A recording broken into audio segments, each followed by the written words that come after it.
8 de la mañana, 17 minutos. Hoy, como les venimos contando, Aragón rinde homenaje a la princesa Leonor, un gran homenaje, haciendo la entrega de varios distintivos, reconocimientos, también una forma de despedida después de haber estado en Aragón, en la Academia General Militar, desde el mes de julio-agosto de 2023. Aquí ha iniciado su formación militar, como también lo hizo su padre en la década de los 80. Hoy, la hija de los Reyes de España visita el Palacio de la Aljafería, allí recibe la medalla de las Cortes de Aragón, después va al Ayuntamiento de Zaragoza, será nombrada allí hija adoptiva de la ciudad y muy cerca terminará la mañana recibiendo en la SEO la medalla de Aragón, la medalla de la comunidad que entrega el Ejecutivo Autonómico. Así que 3 actos oficiales donde, pues en fin, no va a faltar nadie de los que tienen que estar. Los Reyes, el presidente de Aragón, presidenta de las Cortes, alcaldesa de Zaragoza, un largo listado de representantes políticos e institucionales.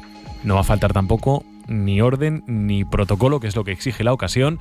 Así que por eso esta mañana hemos invitado a la radio a José Luis Angoy, jefe de protocolo de la Diputación de Zaragoza y además miembro fundador del Observatorio Profesional de Protocolo y Eventos. Señor Angoy, ¿qué tal? ¿Cómo está? Muy buenos días. Muy buenos días, Javier. Encantado de estar por aquí. Muchísimas gracias por acompañarnos. Este de hoy es un día en el que los de protocolo, permítame la expresión, ¿sufren o disfrutan?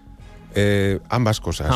Son sentimientos, más que sufrir, es estar en esa tensión que requieren actos de esta envergadura, pero también disfrutar viendo que todo va saliendo, que todo va discurriendo según lo previsto y al finalizar, pues como las buenas películas, todo acaba bien. Bueno, el acto de hoy realmente es como organizar 3 actos diferentes, ¿no, señor Angoy? En efecto, es un recorrido urbano por Zaragoza, que pasa por 3 espacios emblemáticos de gran importancia, de gran carga histórica, especialmente el Palacio de la Aljafería, el Ayuntamiento de Zaragoza, pues más reciente, del siglo XX, pero después que finaliza en la propia Catedral de la SEO, que es un monumento medieval excepcional. ¿Usted qué destacaría de lo que vamos a ver hoy, de lo que vamos a vivir hoy? Bueno, lo explicaba también el jefe de protocolo del Gobierno de Aragón, Javier Carnicer, que de algún modo el recorrido parece emular esos recorridos ceremoniales que tenían lugar con motivo de las coronaciones de nuestros reyes, de los reyes de Aragón y de la corona de Aragón. Así que de alguna manera simbólicamente la estamos haciendo reina de Aragón o algo así, señor Angoy. Bueno, al menos queremos que viva de alguna manera esa secuencia, esos traslados desde el Palacio de la Aljafería para finalizar en la Catedral de la SEO, que es donde los reyes eran sacralizados, ungidos, coronados, y a partir de ese momento juraban los fueros y las leyes del reino y después también recibían el homenaje de los representantes de los aragoneses. Bueno, evidentemente han cambiado muchas cosas de aquel entonces a este hoy que tenemos ante nosotros, ahora a mediados del mes de mayo del año 2024. Ahora le pregunto, digamos, acto a acto, en qué pone el foco usted, señor Angoy, pero ¿lleva muchas horas preparar, diseñar todo esto o en el protocolo son tan previsores que realmente es simplemente coger y aplicar el trabajo que ya se ha realizado previamente desde el punto de vista de la planificación? Muchas horas, la verdad que sí, de preparativos. Sobre todo hay algo esencial que es intentar darle sentido a cada uno de los actos. No hacer actos recargados ni ampulosos, sino que puedan ser perfectamente interpretables por la gente que los presencia o los escucha, en este caso en medio de la radio, y a lo mejor pues se trata de eso. A veces menos es más y hay que simplificar los acontecimientos para hacerlos más fácilmente perceptibles. ¿Lo más complejo hoy qué es, señor Angoy? Pues yo creo que todo el tiempo, que el cronograma se cumpla. ¿Por qué? Pues porque una parte de los trayectos pasan, pues por ejemplo, por la Plaza del Pilar, en el cual habrá mucha gente, mucho público, seguramente. El día está estupendo, sí, y eso es posible que cree algunos parones, ¿no? De la gente que saluda, pues o quiere saludar también a la princesa en día como hoy. Ya, ¿y aquí qué hacen? Ya cuentan en el cronograma con 5 minutos de saludo, 5 minutos de cariño de la gente, de firmar alguna, no sé. Así es. Bueno, en cierto modo esto ya está contemplado, en el recorrido. Se sabe que va a haber eso que muchas veces en el ámbito de la comunicación se conoce como romper el protocolo. Los reyes o la princesa nunca se rompe el protocolo. El protocolo se cumple o se incumple, no se rompe, ¿no? Y en el caso está previsto también que pueda haber ese margen para el saludo y el contacto de unas personas con otras. 10:30 de la mañana, Palacio de la Aljafería, medalla de las Cortes, la la institución que descansa precisamente en el Palacio de la Aljafería, de este acto, en fin, que ya lo hemos vivido en otras ocasiones, evidentemente, con otros galardonados. ¿De este que destaca, señor Angoy? Pues estaremos recorriendo espacios ceremoniales de grandísima importancia, porque no en vano estamos en un palacio del siglo XI, un palacio musulmán, que nos evoca esas glorias de hace 1000 años, nada menos, cuando se construyó. Pasaremos por unas partes que son todavía islámicas en su decoración. El patio de Santa Isabel es un sitio fantástico, lleno de vocaciones y de arquitecturas y decoraciones musulmanes, pero también se visitará el Palacio de los Reyes Católicos, ya cristiano, con su suntuosísimo Salón del Trono. Seguramente la princesa, al paso por estos espacios, yo creo que también se imbuirá de la importancia que tiene Aragón, su patrimonio y su riquísimo pasado. De ahí se le traslada a la princesa de Asturias a la Plaza del Pilar, al Ayuntamiento de Zaragoza, entiendo que un vehículo. No sé si el acto del Ayuntamiento de Zaragoza es el que tenemos que considerar como más popular, el reconocimiento de hija adoptiva de la ciudad, señor Angoy, ¿o no? No en vano. Comienza en el propio salón de la ciudad, que es la Plaza del Pilar, y allí pues seguramente habrá mucha gente congregada. Allí estarán para recibirla los representantes de la ciudad, es decir, la alcaldesa y los concejales de la corporación municipal, que irán también pues con sus distintivos más antiguos. Allí recibirá un título que es el de hija adoptiva de la ciudad, pues en razón a el afecto que le manifiestan los ciudadanos de Zaragoza y también pues esa vinculación que a través de la Academia General muestra con la ciudad. Igual que sucedió con su padre, el rey Felipe VI, hace 38 años. Y de ahí ya, lógicamente, caminando hasta la Catedral del Aseo, donde va a recibir la medalla de Aragón. Este último es el que se ha comentado que tiene un mayor simbolismo, ¿no?, de los tres. En efecto, no en vano, la Catedral del Aseo es un monumento imponente, fantástico. La catedral actual sustituye a la mezquita mayor de época musulmana y a través de sucesivas ampliaciones y reformas ha dejado un monumento excepcional, que es toda una lección de historia del arte y también de historia de la historia, porque como decíamos, en este lugar se coronaban los reyes de Aragón, en esa gran ceremonia llena de esplendor y de protocolo pues de los tiempos medievales, que hoy de alguna manera la visita de la princesa pues viene de algún modo a hacer el reflejo de aquellos tiempos tan gloriosos, ¿no?, de la Edad Media. ¿Cuánta gente puede estar trabajando hoy? Pues de protocolo, de lo que es estrictamente protocolo, pues más de 12, 15 personas habrá. Después hay muchos personas auxiliares que también facilitan mucho las cosas, por supuesto personal de seguridad, de comunicación, de enlace, pero desde luego pues para los de protocolo es hoy un día de estos formidable, hay que sentirlo directamente. Claro, no lo hemos comentado, pero entiendo que el gran reto además de la jornada es que todo gira en torno a la princesa de Asturias, es decir, a la heredera de la jefatura del Estado, ¿no?, con todas las implicaciones que tiene, por ejemplo, desde el punto de vista de la seguridad. En efecto. Bueno, señalaríamos que además de princesa de Asturias, que es como se la conoce popularmente en el conjunto del Estado, para la corona de Aragón y sus territorios es la princesa de Gerona. Y de hecho aquí viene la princesa de Asturias y de Gerona, porque era ese el título que tenían los herederos de la corona de Aragón. El Principado de Asturias era la concesión, el honor que en el siglo XIV se concede para los primogénitos y herederos de la corona. Termino, señor Angoy. Inevitable que en una jornada como la de hoy seguro que surgen muchas anécdotas, pasan muchas cosas. De esta evidentemente no nos puede contar nada porque todavía no ha tenido lugar, pero de alguna similar, ¿echa usted la memoria atrás y alguna anécdota que le venga? Bueno, no sé si tuvo alguna relación en la de hace 38 años de Felipe VI, por ejemplo. Bueno, Anécdotas habría montones, a raudales.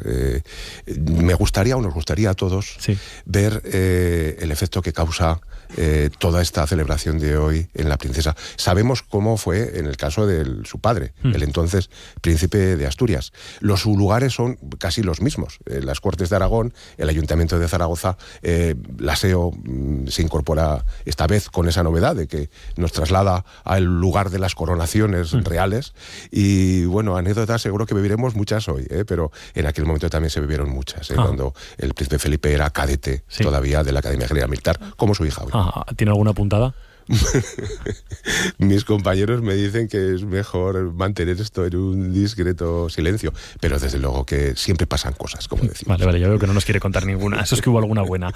José Luis Angoy, muchísimas gracias por haber estado esta mañana con nosotros. Un placer, Javier, encantado. Protocolo de la Diputación de Zaragoza y miembro fundador del Observatorio Profesional de Protocolo y Eventos. Ya les decíamos que van a poder seguir todos estos actos con programación especial aquí en la radio, también en Aragón TV, aquí en la radio, en la Cadiera, con Óscar Vegas y con todo el equipo de la Cadiera. Óscar, ¿qué tal? Muy buenas. Buenos días. ¿Qué estáis preparando? Pues seguimos lo que ocurra en la Aljafería, la SEO y el Ayuntamiento, y también en la calle con los compañeros Borja Rodrigo y con Teresa Cano. Y hemos invitado al programa a José Apezarena, es periodista, es experto en Casa Real, acaba de publicar el libro Los hombres de Felipe VI. Vamos a charlar además con el jefe de estudios de la Academia General Militar para conocer cómo es la vida ahí dentro, ¿no? A qué hora se ponen en marcha y cómo es un día tipo en la Academia General Militar de Zaragoza. Y vamos a fijarnos de nuevo en el protocolo de un acto como este que involucra a la Casa Real, y le vamos a preguntar a un experto en seguridad cómo se protege a un presidente, a un rey o a una persona de alta importancia.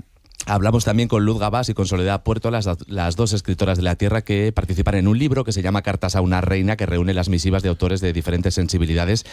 Todos ellos han escrito a la princesa Leonor unas cartas. Les hemos invitado a ambas escritoras a que nos cuenten su aportación a esta publicación. Y hemos invitado también al programa a Javier Gastón, que es compañero de Aragón TV, experto en Casa Real, y con él vamos a andar en el anecdotario de otras visitas reales a Zaragoza. Es una ciudad, es una tierra que siempre ha querido mucho, ¿no?, a la monarquía, y esto ya se vio en tiempos de Alfonso XIII, y ahí lo dejo. Venga, bueno, yo creo que tienes la aprobación de José Luis Angoy, que estaba poniendo cara sonriente. Desde luego que sí. Va a ser una jornada intensa y muy enriquecedora, seguramente. Que vaya muy bien. Luego escuchamos, Óscar. Gracias, José Luis. Y 28, en un instante la tertulia con Miguel Zandundo, con Miguel Terrado y con Iván Trigo. Con 9 euros, tus padres en su época podían irse a cenar, echar gasolina, montarse en guateque y ahorrar algo. Tú, en tu época, con 9 euros, puedes ir a visitarlos. Viaja en alta velocidad a cualquiera de nuestros destinos desde solo 9 euros. Consulta condiciones y compra tu billete en wigo.com. Wigo, let's go. Del 23 al 26 de mayo, Festival Barbitania, el festival literario de Barbastro. Viaja con nosotros a Barbitania, el festival literario de Barbastro.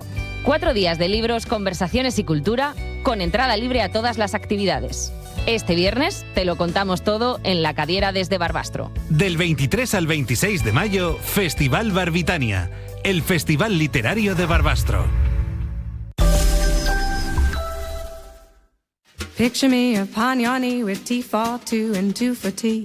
Me for you and you for me alone. Nobody near us to see us or hear us, no friends or relations, weekend vacations. We won't bring our telephone, dear. They'll rig all awake and stop to bake a sugar cake for you to take and all the boys to see. We will raise a family, a boy for you. Can't you see how happy we would be? Las 8:30 con una puntualidad británica. Empezamos ya el tiempo de análisis, tiempo de tertulia. Esta mañana con Iván Trigo. Hola Iván, ¿qué tal? Muy buenos días. Muy buenos días. Tertulia de periodistas con Iván y los Migueles. Miguel Zandundo, ¿qué tal, Miguel? Muy buenas. Suena grupo musical. Suena grupo días. musical. Sí. A mí me gusta hacerlo esto siempre por eso me suena grupo musical. Y Miguel Terrado, ¿qué tal, Miguel? Muy Bien, buenas. Yo desentonaría en la música, ¿eh? ¿Tú qué estarías? ¿De bajista, de batería o de qué estarías, de Miguel? oyente. De oyente, vale. De director. Ah, de director, ¿eh? Mira, de director, anda que no ya, sabe. ya, Os va a poner a trabajar, ¿eh? Mira, ya ha cogido el boli en la mano. A ver, como empieza a hacer así, ya veréis, cuando empecéis a opinar, y así.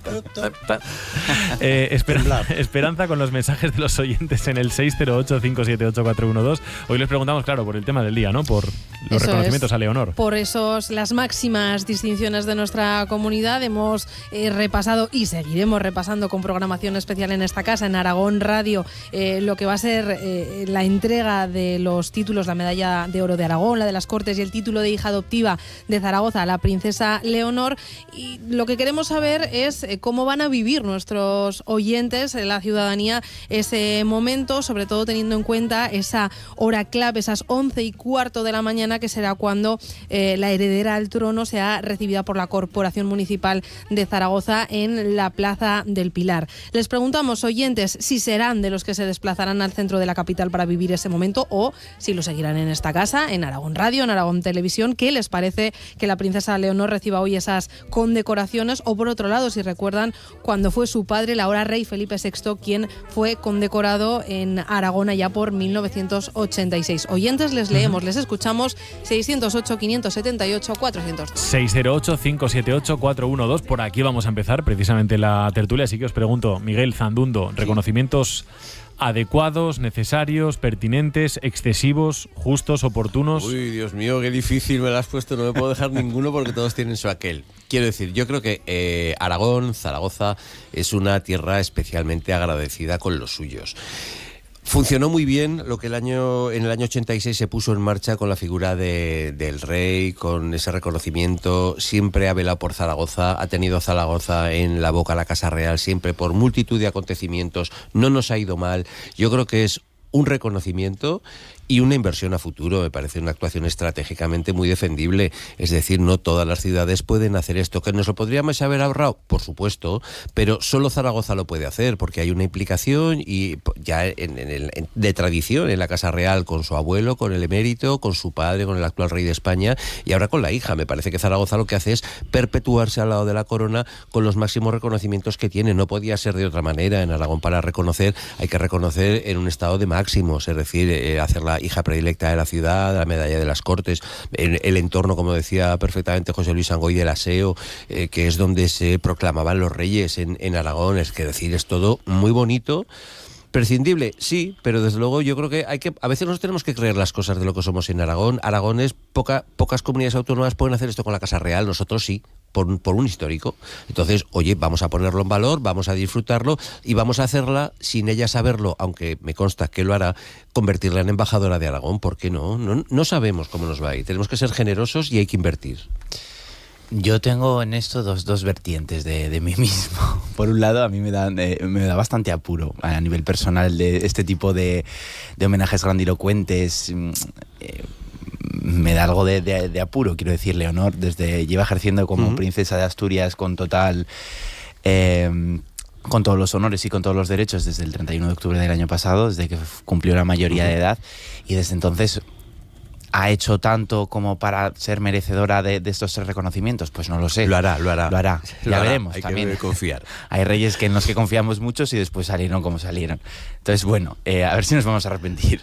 Por otro lado, mi otra vertiente, pues este tipo de actos a los que en España quizás estemos menos acostumbrados y que en otras casas reales, como la Casa Real Británica, de los que la pompa y todo este tipo de ceremonias se llevan mucho, pues bueno, ese lado cotilla y tal, le apetece verlo y le apetece vivir un día como este, porque es verdad que no son días que ocurren todos los días y que siempre pues salirse de la rutina parece que anima un poco, y también a los periodistas.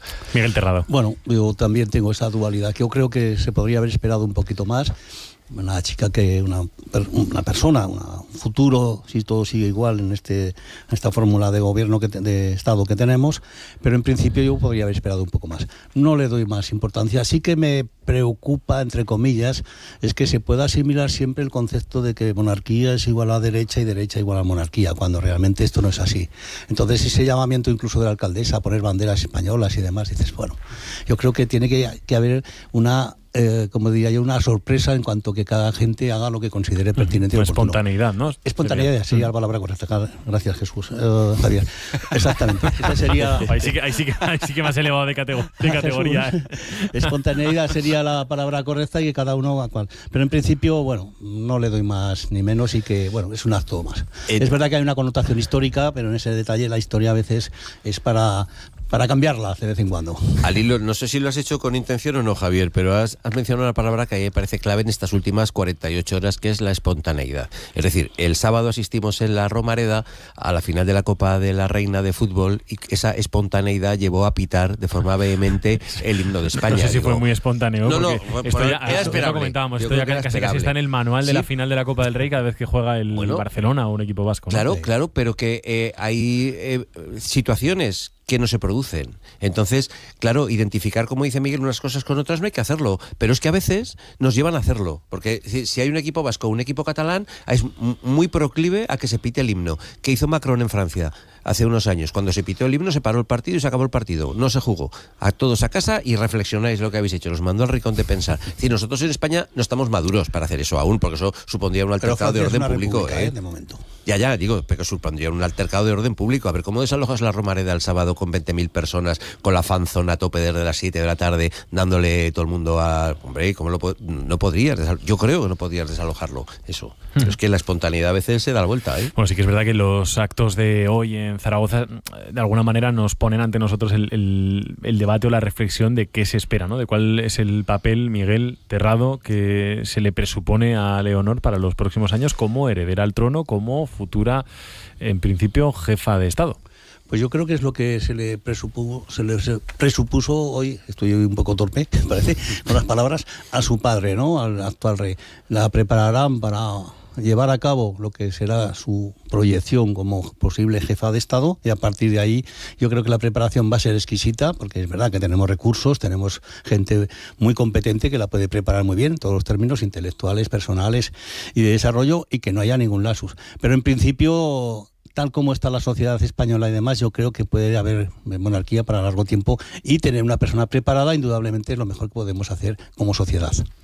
Es verdad, y Leonor en esto yo creo que sí que coincide mucha gente entre monárquicos y republicanos. Es una persona que de momento cae bastante bien a la sociedad, y la gente tiene bastante buena idea de la figura de Leonor, tanto como joven y como mujer ya preparada, no obviamente para ostentar el cargo de su padre, pero sí como una persona que se le ve que se toma en serio por lo menos su papel, y que al mismo tiempo se muestra como una chica de su edad, cercana, y que ha disfrutado de Zaragoza en lo que ha podido. Y yo lo mejor que diría es que se parece a su padre y no a su abuelo. Es decir, con eso yo creo que queda definido todo como es.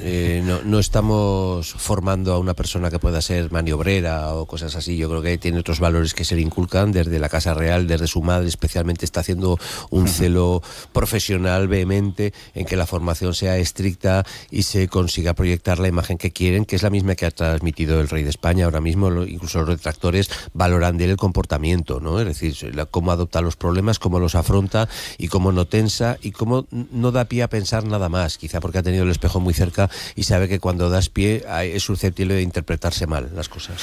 9:20 de la mañana, luego retomaremos este asunto. Abrimos la mirada de todos modos también a otros temas que están marcando la actualidad en estas últimas horas. Ayer más o menos a esta hora conocimos el terrible crimen que ocurrió en Andalucía, el caso de un abuelo que mató a sus dos nietos de 10 y 11 años y que después se suicidó. Vamos a recapitular, Esperanza, lo que conocemos de este caso, lo que ha pasado en las últimas horas y lo que pasó en las horas previas. Cuéntanos, recuérdanos. Pues todo empezó en la noche del domingo. Un hombre se atrincheró en su casa, en la que vivía con su yerno y su padre y el padre de dos niños, de sus nietos de 10 y 12 años. Después de discutir estos dos hombres, el padre de los niños abandonó la vivienda cuando su suegro le amenazó con un arma de fuego. A partir de ahí la Guardia Civil trató de negociar con él toda la noche hasta las 5 de la mañana. Entonces el hombre les dijo que dejaba de hablar porque tenía que preparar a sus nietos para el colegio y para el instituto. Ya a las 8 de la mañana, al ver que no había ningún movimiento en la vivienda, los agentes irrumpieron y en ese instante el hombre se suicidó con una escopeta. Los niños ya entonces yacían en dos habitaciones distintas, uno de ellos con heridas de arma de fuego. Según fuentes municipales, según los responsables en el ayuntamiento de la localidad, el hombre arrastraba problemas desde que el pasado mes de marzo se hubiera producido un accidente de coche con él como conductor que acabó con la vida de su mujer y su hija, la madre de los dos niños. Una situación que de la que al parecer se sentía responsable. Ayer por la tarde alrededor de 2.000 personas guardaron un minuto de silencio por los fallecidos. En fin, la verdad es que un suceso absolutamente conmovedor. Ahora os pregunto a vosotros por ello. Permitidme que antes de todo saludemos a Elena Sanz, miembro de la Junta de Gobierno del Colegio de Abogados de Zaragoza. Señora Sanz, ¿qué tal? ¿Cómo está? Muy buenos días. Hola, buenos días, ¿qué tal? Gracias por acompañarnos. Sobre lo que ha pasado, y a modo de apunte introductorio, hemos escuchado que se trata de un caso de violencia vicaria. ¿Es un caso de violencia vicaria o no lo es, señora Sanz? Hombre, a mi manera de entender, no es un caso de violencia vicaria, porque la violencia vicaria en la actualidad queda limitada a los casos de violencia de género donde el agresor es el padre para violentar o agravar la violencia hacia la madre, y suelen ser de los padres hacia los hijos respecto de la madre. Uh-huh. Bueno, el hecho del abuelo no es propiamente una violencia vicaria. Ajá. Bueno, esto desde el punto de vista, digamos conceptual, ¿no? En cualquier caso... Conceptual, porque tampoco es que sea un término jurídico que se recoja dentro de nuestro Código Penal. Pero lo que entendemos en la actualidad la violencia vicaria no sería de aplicación en este caso. En cualquier caso, señora Sanz, un caso durísimo que nos lleva a preguntarnos si son comunes este tipo de delitos de violencia hacia los menores dentro del propio ámbito familiar o si estamos ante episodios muy aislados. Hombre, yo, según mi experiencia, estos casos son aislados. Aquí depende más de la situación que se había generado en esta familia o incluso de los problemas mentales que podía estar desarrollando desde el accidente, que parece ser que había golpeado tan duramente a esta familia.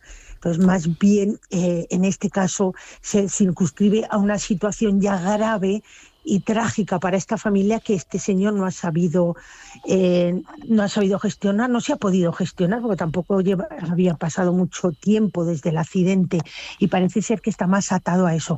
La verdad es que también hay que tener en cuenta que los menores en los ámbitos familiares pues sí que sufren violencia, pero son, claro, en los casos en los que se genera dentro de esas familias por distintas situaciones, pues por los divorcios, por una mala gestión, como ha ocurrido en este caso, respecto de la propia tragedia que tenía esta familia. ¿La legislación, señora Sanz, para proteger a los menores de la violencia dentro del propio ámbito familiar es adecuada en estos momentos? ¿Habría que introducir algún tipo de modificación? Yo creo que es adecuada. El tema es el control. Más que alguna modificación para agravar, porque verdaderamente estos hechos, el señor, en este caso, como él también se ha suicidado, no va a tener una responsabilidad penal, pero si hubiera sobrevivido, se le aplicaría la ley y sería un asesinato o sería un homicidio según las circunstancias, como ha ocurrido en otros casos que han asesinado a los propios hijos. O sea, lo que existe para castigar ya tiene suficiente en nuestro Código Penal, desde mi punto de vista. Con respecto a la prevención, pues hay que tener más control quizás. Cuando vienen personas como en este caso con unos trastornos mentales que sí son agravados por un hecho, se ha dado por un hecho concreto, quizás se tendría que poner la maquinaria un poquito de la sanidad, del control de todos alrededor al ver que esta situación era grave, pero yo creo que en todo caso estas situaciones son difícilmente previsibles y no conllevaría a poner algo más en la legislación, en el Código Penal, no conllevaría el haber podido evitar esta situación. Pero sí que existen controles, por ejemplo, para los menores, pues la DGA en Aragón, la protección de menores en el Instituto Aragonés de Servicios Sociales. Cuando existen situaciones de riesgo, sí se interviene, siempre que pues a través de los colegios, a través del médico, a través del entorno, se ve que o se detecta que un menor está en situación de riesgo. Sí existen medios para evitar, pero hay situaciones que son inevitables las consecuencias que se generan.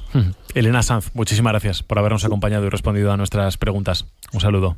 A ustedes, buenos días, hasta luego. 9:45, muy duro, extremadamente complejo y bueno, en fin, pues supongo que poco que decir. Sí, Iván. La clave está en saber precisamente si este señor tuvo todos los acompañamientos necesarios a nivel de salud mental después del accidente que sufrió. A mí me gustaría también...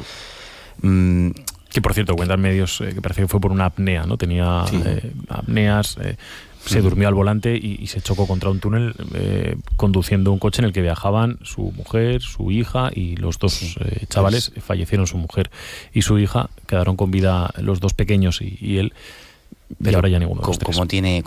¿Cómo es la cabeza? Y aquí sí que a lo mejor también la opinión de un psicólogo vendría bien para intentar explicar esto. O sea, ¿cómo es ese mecanismo mental que te lleva de sentirte culpable de la muerte de tu hija y tu mujer y eso te lleva a asesinar a tus nietos? O sea, es un... me cuesta muchísimo entenderlo y eso, no sé si han fallado los sistemas. Yo creo que era clave en lo que decía la señora Sanz.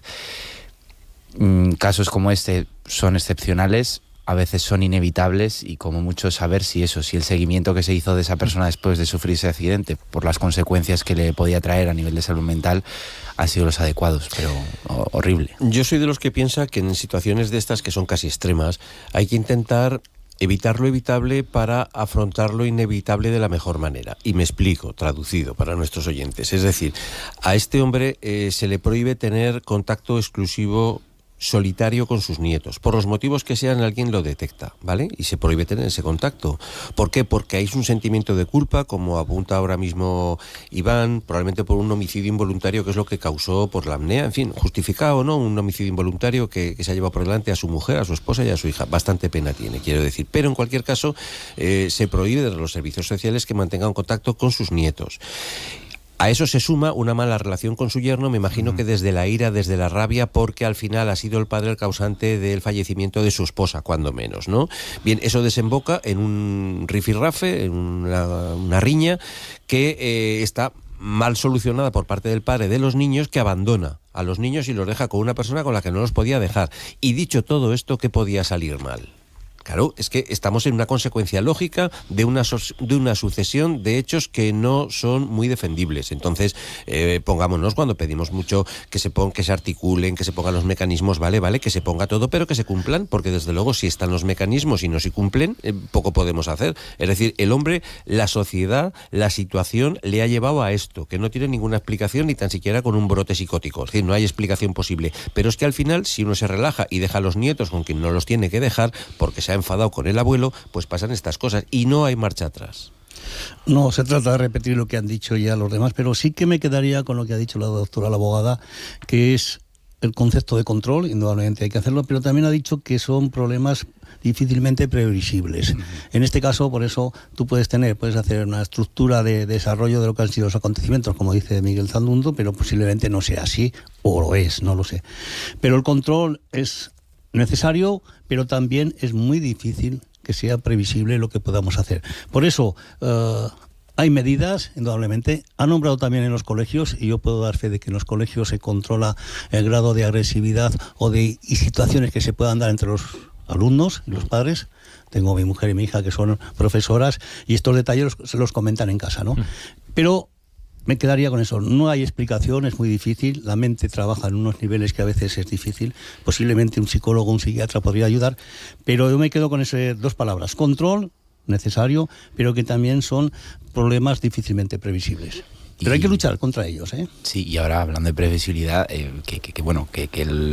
desde los servicios sociales y la sanidad allí en Granada se vuelquen, por favor, con este hombre que se ha quedado sin familia en unas circunstancias totalmente terribles, porque si no, lo previsible pues será fatal. 9:10 de la mañana. Vamos a abrir también la mirada a la actualidad política, porque sigue la polémica entre España y Argentina, y el gobierno de España no descarta romper relaciones con Argentina después de las palabras de su presidente Javier Milei. Recordamos que en un mitin organizado por Vox se refirió al presidente español Pedro Sánchez y a su esposa, a la que llamó corrupta. El ministro de Exteriores, Álvarez, ha convocado hoy al embajador de Argentina en España para expresarle su malestar. Ya ha llamado a consultas a la embajadora española en Argentina.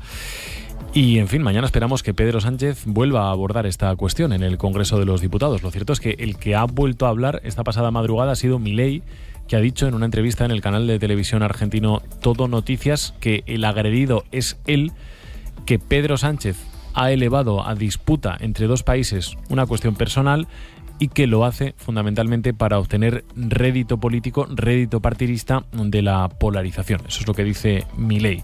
Estas últimas horas hablaba Sánchez. Los afectos son libres, pero el respeto es irrenunciable. La respuesta del Gobierno de España será acorde a la dignidad que representa la democracia española y a los lazos de hermandad que unen a España y a Argentina. Esto es lo que decía Pedro Sánchez en la jornada de ayer. Como decimos, esta noche ha vuelto a referirse al tema Javier Milei, que ya ha dicho que no se va a disculpar públicamente porque el que se siente agredido es él. Hace poco más de un mes que vienen agrediéndome sistemáticamente. Digamos, lo que está pasando en España no es independiente del accionar del kirchnerismo acá. No le quedó otra a Sánchez que involucrarse él a pegarme.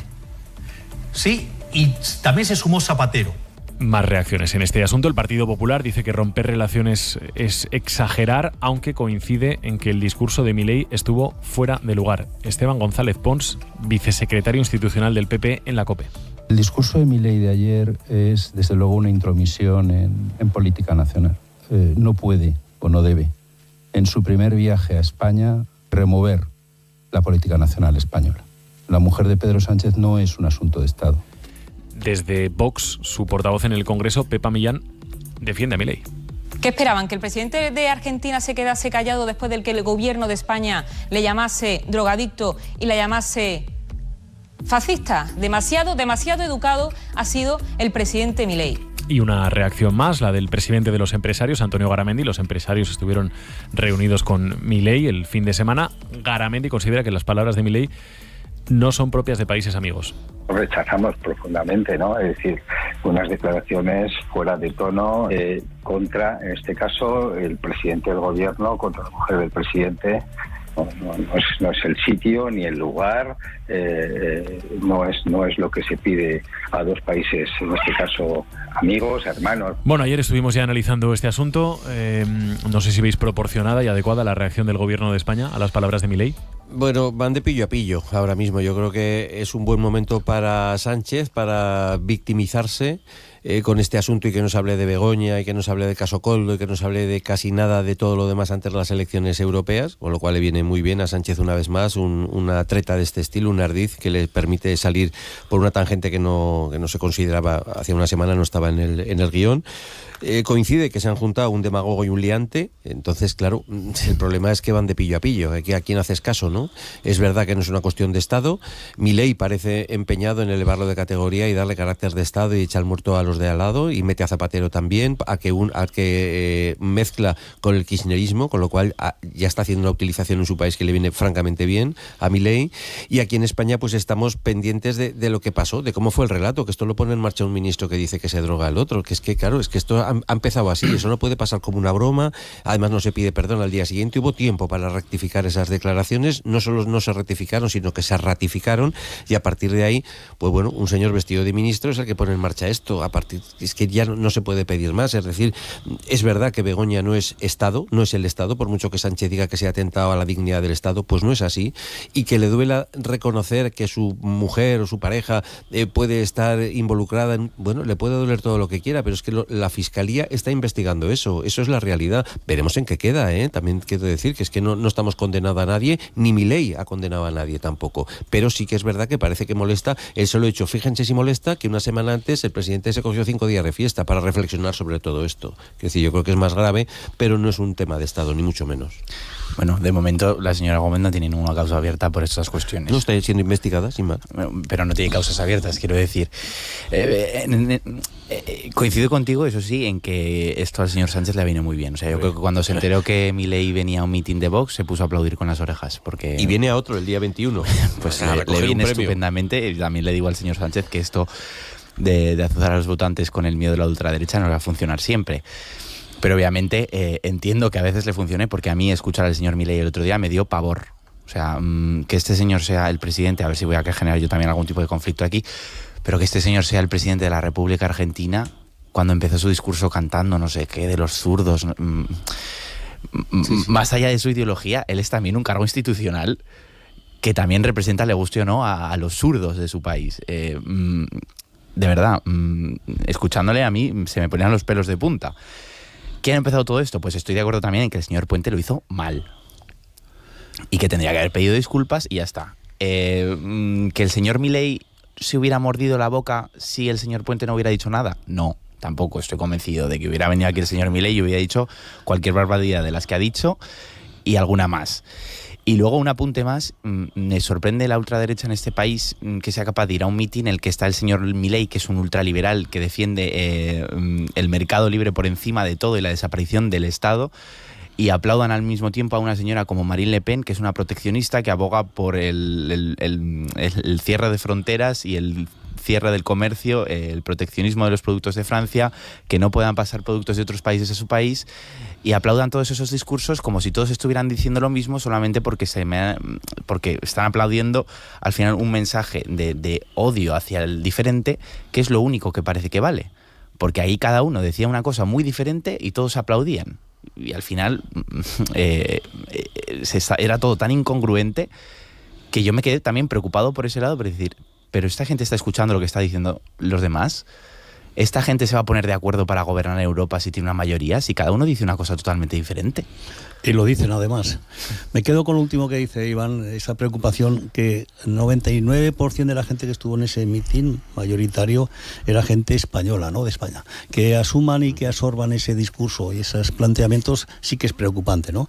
De un personaje, y personaje en el sentido de que, no negativo, sino personaje, porque hay que respetar que es el presidente de Argentina, lo han votado, por supuesto no sé cómo ha podido llegar ahí, pero un personaje que hizo gala de un vocabulario, en mi opinión, soez, con acusaciones ácidas sin fundamento, y que yo considero que ya está descatalogada para que sea una persona útil para la gestión pública. Yo creo que ha insultado a este país y ha insultado a lo que es el contexto de la sociedad española. A partir de ahí, pedir perdón o no pedir perdón, eso es irrelevante en estos momentos, porque al final las consecuencias serán muy rápidas, ¿no? Pero me parece una persona que salía con una motosierra, que habla de zurdos, bueno, lo entendemos como izquierda, ¿no? Mi mujer y mi cría son zurdas, ¿no? Entonces están muy bien, ¿no? Y funcionan muy bien con la izquierda, fundamentalmente. Quiero decir, que podríamos contrarrestarle muchas cosas. Yo creo que ha caído. ¿Y por qué lo hace esto? Este tipo de personajes, este tipo de responsables lo hacen porque esconden su propia realidad. Argentina está muy mal, está muy tocada, está con muchos problemas. La inflación, dice, parece que se ha controlado un poco, pero estamos hablando de inflación del 8 o 9% mensual, que traducido al año puede ser del 100%. Aquí en España es del 8% anual, ¿no?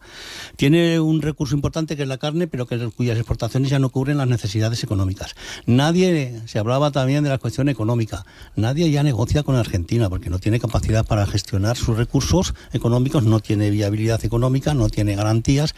Entonces, a partir de ahí, es verdad que la derecha, en mi opinión, el PP ha estado un poco flojico en este tema. Lo tenía muy fácil, independientemente de decir, oiga, usted haga lo que quiera, pero no se meta con este país. Y lo tenía muy fácil, Lo ha hecho muy... Yo vi unas imágenes de González Pons ayer que estaba como preocupado, ¿no?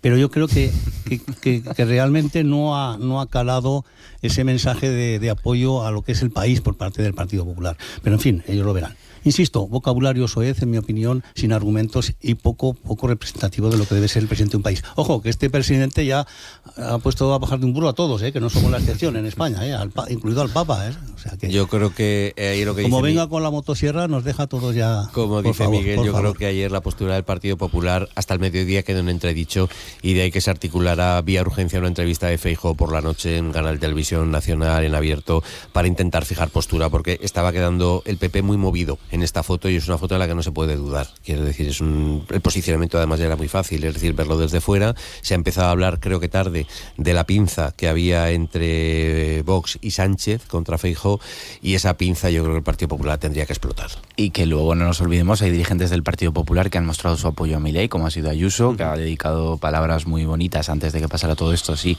pero palabras muy bonitas a Milei, Esperanza Aguirre.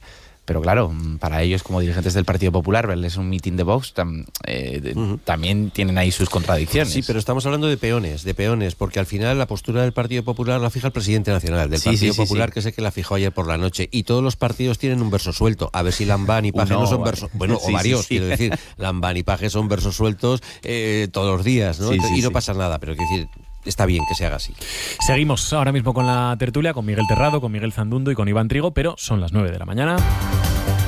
Así que vamos a actualizar la información, actualizamos las noticias. ¿De qué estamos pendientes? Ana, buenos días otra vez. Buenos días. De la entrega a la princesa Leonor de la medalla de las Cortes, del título de hija adoptiva de la ciudad y la medalla de Aragón. Los actos van a empezar a las 10:30 de la mañana, pero ya tenemos a Borja Rodrigo preparado para contarnos todos los detalles. Borja, cuéntanos. El primero de esos actos tendrá lugar en el Palacio de la Aljafería, la sede de las Cortes de Aragón, donde se le hará entrega de la medalla del Parlamento. El segundo, a las 11:15, en el Ayuntamiento de Zaragoza. Allí la princesa recibirá la distinción de hija adoptiva de la ciudad y poco antes de las 12 la princesa Leonor recorrerá a pie la distancia que separa el Ayuntamiento de Zaragoza con la Catedral del Aseo. Allí recibirá la medalla de Aragón.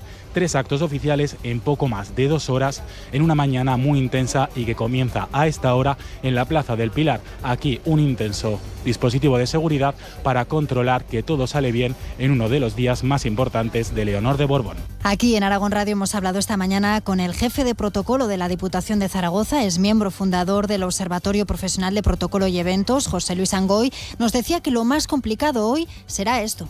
Pues yo creo que el tiempo, que el cronograma se cumpla. ¿Por qué? Pues porque una parte de los trayectos pasan, pues por ejemplo, por la Plaza del Pilar, en el cual habrá mucha gente, mucho público seguramente.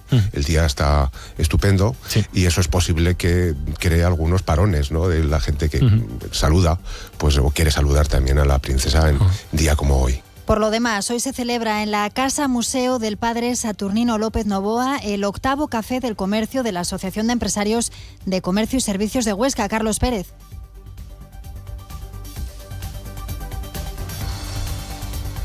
No tenemos esta conexión en este momento, volveremos a Huesca después. En Alcañiz ha comenzado la reparación de caminos rurales que llevaba a cabo la Concejalía de Medio Ambiente y Medio Rural con apoyo de maquinaria de la Diputación de Teruel. Eva Lázaro.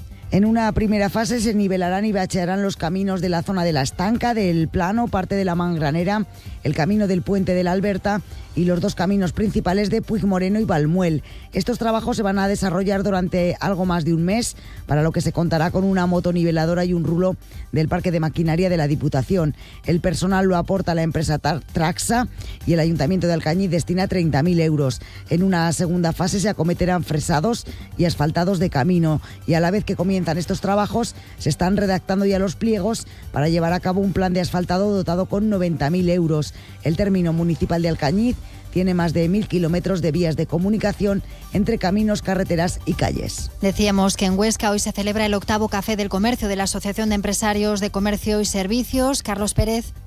En esta edición se discutirán acciones para el comercio y la hostelería encuadradas dentro de la estrategia turística de la ciudad, en un acto que contará con la presencia de la alcaldesa Lorena Orduna, la concejal de comercio Nuria Mur y el gerente del área de desarrollo del ayuntamiento de la localidad ostense, Loreto Bermúdez de Castro. En deportes, jornada de descanso para las plantillas del Real Zaragoza y la Sociedad Deportiva Huesca. Pepe Borque, ¿qué tal? Buenos días. ¿Qué tal, Ana? Buenos días. Ambos equipos regresarán mañana al trabajo en el conjunto zaragocista, pendientes de Marc Aguado, que ayer ya trabajaba sobre el césped y es duda de cara al encuentro en Santander. Quien regresará es Toni Moya tras cumplir su partido de sanción. Por su parte, esta mañana se reúne el Consejo de Administración de la Sociedad Deportiva Huesca y todo apunta a que su consejero delegado, José Teortas, abandonará el club. En el plano deportivo, Antonio Hidalgo sigue pendiente de Óscar Silva, que tiene un plan específico para poder llegar al partido ante el Cartagena. Además, Jeremy Blasco estará disponible e Iván Martos volverá tras sanción. Ayer, Español 2, Real Oviedo 2 y Villarreal 2, Albacete 2, que supone la permanencia matemática de los manchegos, que visitan, por cierto, la Romareda en la última jornada de Liga, algo que ya lograba el sábado la Sociedad Deportiva Tarazona en Primera Federación. Ayer su presidente Aniceto Navarro hablaba del futuro en esta primera edición de Aragón Deporte. Cuando llega el segundo año, pues siempre es el más complicado. Eso para nosotros va a volver a ser un reto, sin perder nuestro estilo, como nunca lo hemos hecho en estos 16 años que llevamos al frente de la entidad, y a partir de ahí pues firmaremos jugadores para el municipal, convenceremos a chicos que quieran tomar el club como impulso en sus carreras. Y cerramos con tenis. Ayer Irene Burillo se impuso a Carol Monet en 2 sets en la previa de Roland Garros. Mañana disputa la siguiente eliminatoria ante la eslovena Veronika Erjavec. Y nos queda el tiempo. Luismi Pérez, ¿qué tal? Buenos días. Buenos días. Un martes de tiempo muy variable, sobre todo en la provincia de Teruel, que es donde las nubes van a ser más evidentes, y esta tarde en casi toda la provincia acabará lloviendo o tronando. Cuidado con alguna de esas tormentas porque llevará granizo. También en el sur de Zaragoza, más o menos en el río Jalón y el río Huerva. Será más difícil que llueva a orillas del Ebro y también en la Hoya de Huesca, pero en cambio también habrá algunos chubascos en el Pirineo, especialmente en el del Sobrarbe y la Ribagorza. La temperatura será suave, hasta los 25 grados de máxima aproximadamente, la depresión del Ebro, pero no mucho más allá. Mañana otra vez una jornada muy variable, será por la tarde y sobre todo la noche de mañana al jueves, cuando esperamos que llueva en más comarcas. Buenos días, Aragón. Javier de Sola. 9 de la mañana, 5 minutos. Aquí seguimos con Iván Trigo, con Miguel Zandundo y con Miguel Terrado en el tiempo de tertulia de Buenos Días Aragón, en Aragón Radio, en la radio pública, en la radio autonómica. Ahora con la mirada puesta en Caspe, porque los centros educativos están allí muy preocupados por la capacidad de sus aulas, sobre todo a lo largo del curso escolar. La llegada constante de familias a la localidad hace que lleguen muchos estudiantes fuera de plazo, incluso a mitad de curso o más avanzado todavía el curso. Este año, atención, han llegado 137 solicitudes fuera de plazo. Esperanza, vamos a explicar cuál es la situación que viven en esta localidad. Pues en primer lugar vamos a dibujar el mapa. En Caspe hay 2 colegios públicos, el Alejo Lorén y el Compromiso de Caspe, un concertado, el Santa Ana, y un instituto, el Mar de Aragón. En estos centros, como en el resto, se lleva a cabo un proceso de escolarización con unos plazos determinados y conforme a esas matrículas, con esos datos oficiales, el Gobierno de Aragón planifica los recursos disponibles. ¿Qué ocurre? Pues que en Caspe se viene repitiendo la misma situación en los últimos años, y es que hay un importante volumen de población inmigrante, que van llegando familias en los distintos momentos del año, y cuando llegan es cuando matriculan a sus hijos, muchos de ellos sin conocer el idioma, el español. El resultado es que todos los centros empiezan el curso con plazas suficientes, pero acaban rebosando los límites de ratio por aula. La situación para los docentes la describía ayer Liliana Benito, que es la directora del Instituto Mar de Aragón y portavoz de la Comunidad Educativa de Caspe. Están al albur de la buena voluntad que existe del profesorado, que al final tiene en el aula pues 4 alumnos de español que no conocen nada de la lengua. Tiene una ACNEA que tiene que atender, los chavalicos que van un poquito más lentos, que necesitan su apoyo ordinario, y al final...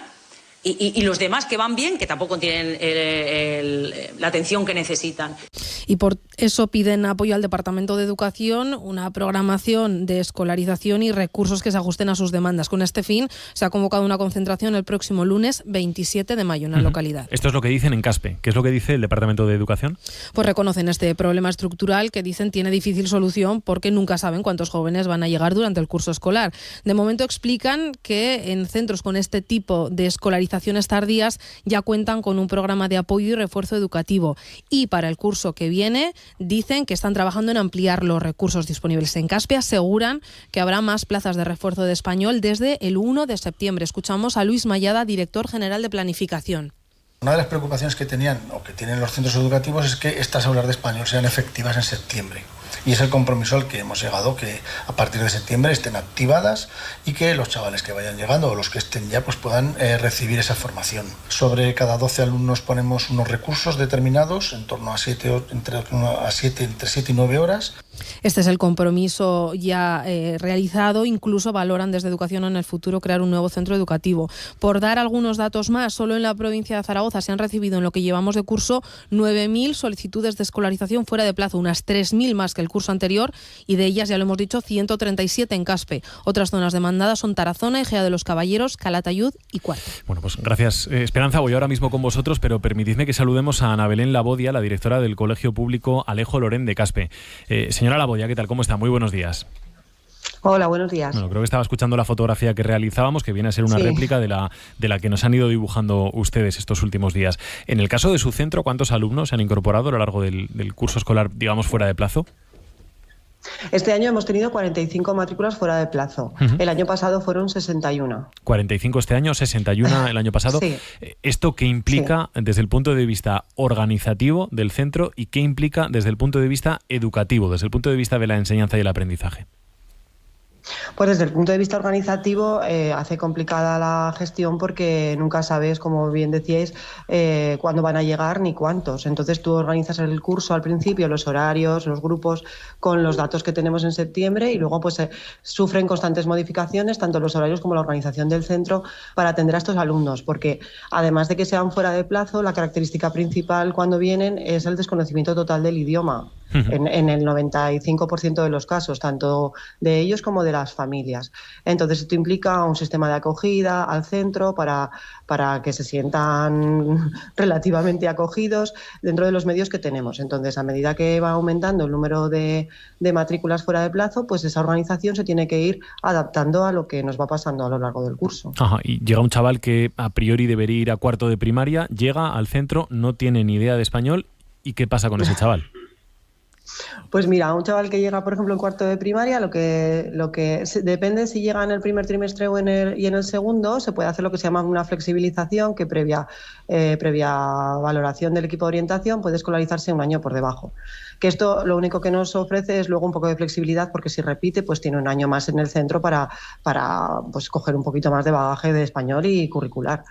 Pero luego lo que nos encontramos en el aula es, por ejemplo, este curso hasta febrero no tuvimos aulas de español, con lo cual está en un aula ordinaria con niños de su edad, pero dando el currículum ordinario de su edad. Eso es lo que debería pasar. Como bien decía ayer Liliana, pues gracias a la voluntad de los profesores, tanto de los de atención a la diversidad del cole como de los tutores, pues se le organiza siempre un material adecuado. Claro, hemos de tener en cuenta que es un niño que llega sin nada de idioma y de repente le presentas el currículum de ciencias de tercero de primaria o de cuarto de primaria. Pues va perdidísimo, claro. A nivel social, pues nos pasa lo mismo. La comunidad tanto marroquí como pakistaní aquí en la localidad ya es grande. Entonces cuesta mucho la integración, porque cuando llegan tienen parte de la comunidad que les acoge. Con lo cual cuesta que aprendan español, que se integren con los demás. Nos cuesta todo eso. Nos costaría un poquito menos, porque es verdad que las llegadas fuera de plazo no las podemos controlar, ni nosotros ni la administración.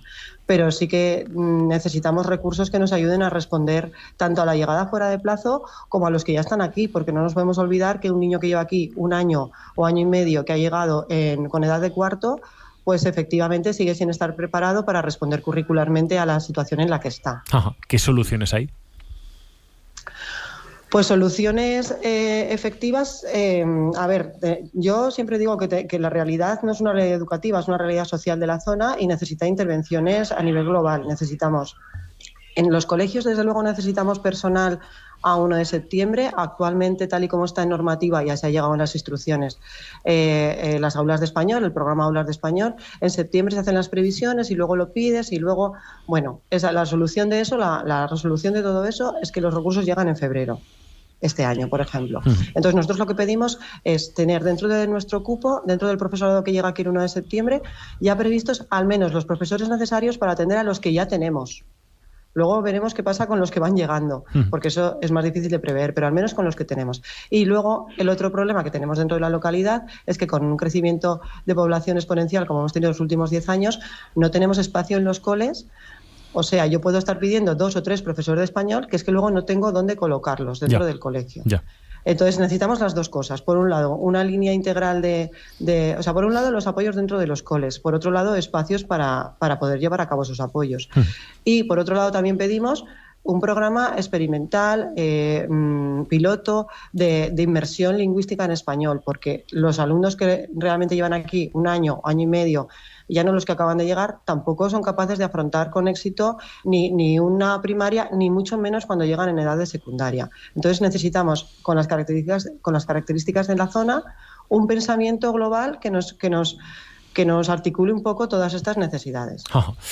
Ana Belén Lago-Díaz, directora del Colegio Público Alejo Lorén de Caspe. Muchísimas gracias. Muchísimas gracias a vosotros. Pues la verdad es que es un tema muy importante y que lo han sabido explicar muy bien desde Caspe. Ahora falta ver cómo se pueden articular las soluciones, ¿no? Bueno, yo creo que el problema está detectadísimo. Quiero decir, la Dirección General de Planificación, con Luis Mayada al frente, tiene muy claro dónde tiene que atacar. Es decir, se le está diciendo lo que hay que hacer y cuándo. Es decir, la administración tiene que procurar los medios. Es decir, pero esto no puede ser que una cosa en septiembre llegue en febrero. Si se sabe, tendrá que estar, puede pasar un año, no al siguiente. Es decir, este septiembre tendría que estar solucionado. ¿Cómo? No lo sé. Técnicos tiene la administración para hacerlo. Efectivamente, es un problema transversal. Es una zona, como otros que se han apuntado, Egea, Tarazona, Calatayud, la Almunia, que por la casuística de la vida del día a día, pues llegan personas que se incorporan a la vida general, por supuesto a los colegios. Al final es triste, por lo que dice la directora, que lo explica francamente bien, que lo único que integra a los niños sea el balón de fútbol. Es decir, es que son niños que vienen sin escolarizar, con un nivel muy bajo lingüístico 0, pero con un nivel de bajo intelectual que no se pueden ascribir al que por edad les correspondía, y estamos contribuyendo a crear guetos al final, porque estas personas que vienen de fuera se relacionan con sus propias comunidades, con lo cual tampoco avanzan fuera del colegio. Si solo pueden aprender castellano en las horas lectivas, hombre, va a ser como muy lento. Habría que intentar otras cosas, pero insisto, yo creo que es un tema de educación, por supuesto, pero me da la impresión de que servicios sociales tendría mucho que decir también en este problema, que lo es, porque los datos que son de 45 o 60 y tantos alumnos llegados a mitad de curso, hombre, hay que pensar también en los alumnos que están. Quiere decir que esto retrasa un poco también el día a día de los alumnos que están correctamente escolarizados, con un nivel normal de todo, de conocimientos. Es decir, esto genera un problema a todos al final. Yo creo que hay que buscar una solución transversal y ahí educación y servicios sociales son los que tendrían que actuar. La explicación de la profe ha sido tremenda, muy bonita, muy interesante y muy clara. Y yo me quedaría, aparte de que necesitan más recursos humanos, es cierto, y espacios físicos, con lo que ha dicho, que a veces se queda, y me temo que igual no le llega a la administración, lo de incorporar programas de inversión lingüística en español. Eso es fundamental. Y programas de innovadores. Y a partir de ahí yo creo que el espacio físico se puede solucionar de cualquier manera, y los recursos humanos no pasa como en sanidad. Hay maestros, hay profesores, hay profesoras, hay recursos humanos disponibles. Espacios físicos se pueden habilitar de una manera muy fácil, pero yo iría para solucionar este tema a lo que ha aludido de programas innovadores de inmersión lingüística en español. Y ahí es la administración donde tendría que dar un paso importante, ¿no? Y yo creo que en estos territorios, en Caspe, por ejemplo, conozco muy bien Caspe, la singularidad social que tienen, hay un movimiento importante de la parte de trabajadores que se mueven, la parte de Lérida, la parte de Cataluña, por decirlo de alguna manera, la parte nuestra, y se mueven. Por ejemplo, en la Almunia, que hay una población prácticamente igual, a lo mejor de un 30%, un 20 y tanto por ciento de inmigración, ahí se ha quedado más. Ahí quizá este problema sea menor. Y en Cuarte y Enegea quizá vayan por otros territorios, ¿no? En Binéfar también, con la nueva entrada sobre todo de personas que están trabajando en los mataderos, está entrando gente. Y después otro detalle, por eso yo creo que los programas de inversión lingüística que decía esta profesora irían al tema que esta gente, viene gente joven y la natalidad en ellos es mayor que la que tenemos los autóctonos, ¿no? Yo me quedaría con ese tema fundamental, que la administración tome nota de esto, de esos programas de inversión lingüística novedosos y necesarios. Sí, y tomarse en serio el hecho de que la educación es fundamental y clave para la integración de estas personas, y que fallar ahora supone un problema muy gordo en el futuro, porque si estas personas no consiguen integrarse, supone que es una sociedad y un núcleo de población que estará dividido, que unos les echarán la culpa a los otros de lo que pasa, de lo que malo, no saben, de lo malo, y se dará una situación de falta de convivencia que parece que estamos a tiempo de solucionar, pero que si no se toma en serio, pues llegará a suceder, como sucede en otros lugares de España. El diagnóstico que han hecho los responsables del centro me parece magistral, que tomen nota en el gobierno de Aragón. Parece claro que lo primero que necesitan es más recursos, y a lo mejor no hace falta planificar con el listado de alumnos que se han apuntado, sino si parece que todos los años a mitad de curso llegan más niños de los esperados, pues habrá que dedicar al inicio de curso más recursos de los que previsiblemente van a ser necesarios, para que si se vuelve a producir esa situación de que a mitad de curso llegan niños, pues haya gente que les pueda atender, porque esto, lo han dicho, es que no solo es un problema para los pobres críos que llegan sin tener ni papa de castellano, sino también para los niños que llevan a mitad de curso y su profesora tiene que perder más tiempo con esos niños que llegan.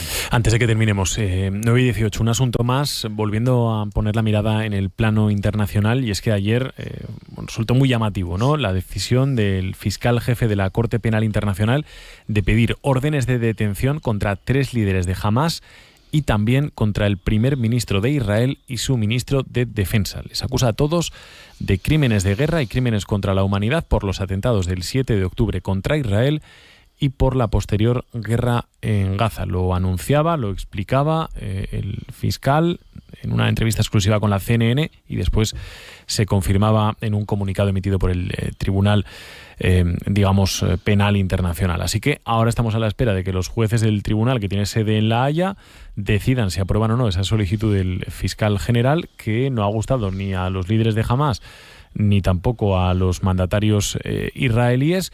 Desde luego esto sí que sería, no sé cómo lo veis vosotros, Miguel, pero un paso a tener en cuenta en el desarrollo del conflicto entre Israel y Hamás y en las consecuencias que pudiera tener para uno y para otro, ¿no?, para la organización terrorista y para un Estado como es Israel. A mí me da la impresión de que sorprendió mucho por el momento en el que se produce. Se produce después de un helicóptero volado en extrañas circunstancias, con muerte de un heredero de un país muy concreto, como es Irán y donde se intenta no mezclar unas cosas con otras. Sí que es verdad que los jueces de La Haya tienen que decidir, parece que la decisión no sería vinculante, y luego yo creo que lo más importante es que de forma inmediata ayer Netanyahu consiguió a su mejor fiscal, ¿no? En esta ocasión el primo de Zumosol apareció para ponerse al lado de Netanyahu, que es Biden, ¿no? Apareció ayer diciendo que no era muy importante, es decir, Estados Unidos no le da mucha importancia a esta reclamación. Iván se ríe porque está pensando, Biden es el primo de Zumosol. Claro, dice, claro, estaba mejor que Biden. Ya, pero quiero decir que Netanyahu ha encontrado un comodín en sus manos que no esperaba, que es el apoyo de Estados Unidos, porque por otro lado, días anteriores estaba retirándole armas, mandándole armas, quiero decir, hay una relación clara, manifiesta, evidente de necesidad mutua, y ahora mismo pues a Biden yo no sé si le interesa que todos esos gruesos calificativos de exterminio, asesinato, persecución se lo atribuyan a Netanyahu. Estamos hablando de un conflicto, una guerra que se está proyectando y la vemos visualmente. Es algo que no entiendo, ¿no? Estamos viendo cómo se está matando a gente, a niños, a mujeres, y estamos parados. ¿Qué se puede hacer? No lo sé, pero me preocupa muchísimo. Estamos viendo aquí una realidad. No podemos esconder que hay muertos, pero, joder, no sé cómo se soluciona. Y lo que yo creo que no puede hacer Biden es el otro día aplaudir en un discurso cuando un estudiante pedía el fin de la guerra en Gaza, y al mismo tiempo ayer decir que en Gaza no está habiendo un genocidio. Biden tiene un problemón encima porque tiene todo el país revuelto. La juventud se está levantando, ¿no? y tiene elecciones. Pero es que yo creo que lo que tiene que pesar aquí es la humanidad. Lo que ha dicho Miguel, está matando gente a diario en Gaza, niños.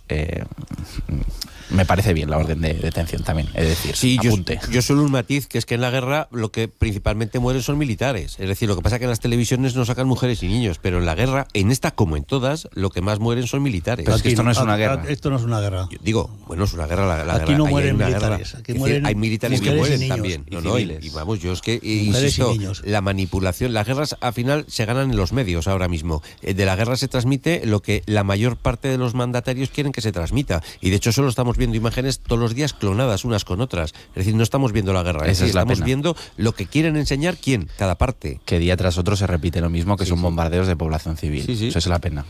Vamos terminando. Y 22, banda sonora y mensajes de los oyentes.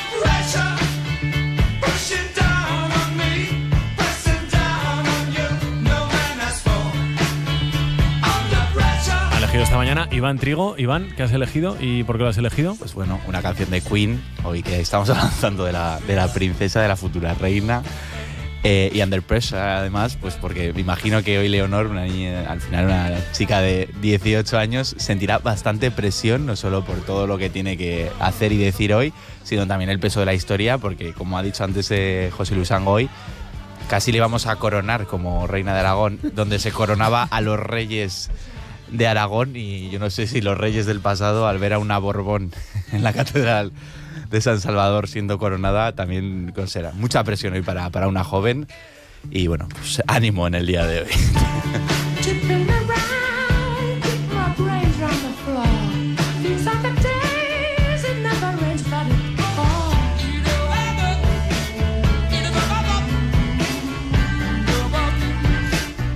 ¿Qué te cuentan los oyentes? 608-578-412. Nos llega un mensaje desde Caspe, nos llega el mensaje de Jorge, que nos dice que a los problemas de los colegios, que como ya hemos dicho en la localidad conocen bien, nos dice: súmale el problema que hay en Aragón y España con la sanidad, un ambulatorio pequeño y con pocos recursos de personal y de medios, ya durante todo el año, pero de marzo a septiembre es algo penoso, nos dice.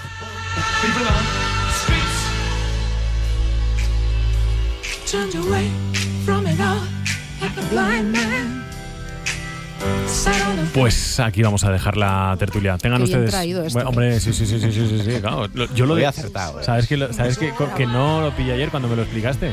Hombre, Queen. Sería tarde cuando te lo explico. Estabas en off, modo off. Que vaya bien la mañana. Es que me estaba debatiendo si hacía un chiste o no. Hazlo. No lo voy a hacer. Con Saldaña luego. Lo he pensado mejor. Bueno, luego con Saldaña me relajo. Puede ser. Que vaya bien la mañana, Miguel Terrado, Miguel Zandundo, Iván Trigo. Muy buenos días. Buen día. Feliz.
Buenos días, Aragón, con Javier de Sola.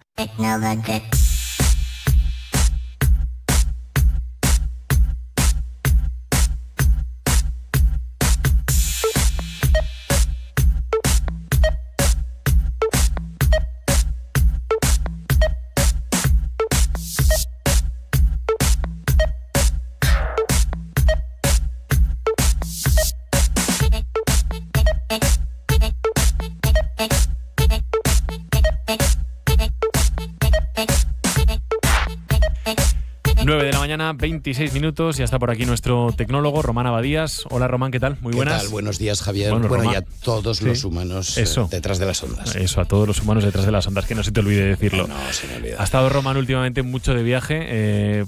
Ha estado en Brasil, ¿no? Me parece, en México. Sao Paulo, Nuremberg, Múnich. Sí. En México estuviste también, ¿no? México también y Dubái. Y Dubái, ¿no? Llegas, vamos, estás recién aterrizado de Dubái, que me decía el otro día. En Dubái viven en el futuro, ¿no? En el futuro tecnológico, al menos. Hay otras cosas que igual no tanto, pero en el futuro tecnológico se vive en Dubái. Bueno, fíjate, es curioso porque cuando llegas allí es una perla en medio del desierto, junto al mar, ¿no? Pero siempre en medio de esas dunas que hay por ahí. Me recuerda un poco, ahora lo comentábamos antes en off, pues un poco a Las Vegas también, que se encuentra ahí en medio de la nada, ¿no? Del desierto, al final del desierto de Mojave. Y de repente te encuentras esas construcciones magníficas donde respiras futuro y, por supuesto, lujo. Un lujo impresionante. Pero sí, futuro sí. Es que, claro, solo hablar de que estás delante del edificio más alto del mundo, el Burj Khalifa. El Burj Khalifa. Con 828 metros, 163 pisos de altura. Mira, yo una vez estuve en Taipei en el 101, que era el edificio más alto del mundo en el 2009, y cenando precisamente en el piso 101, bueno, en el 98 o algo así.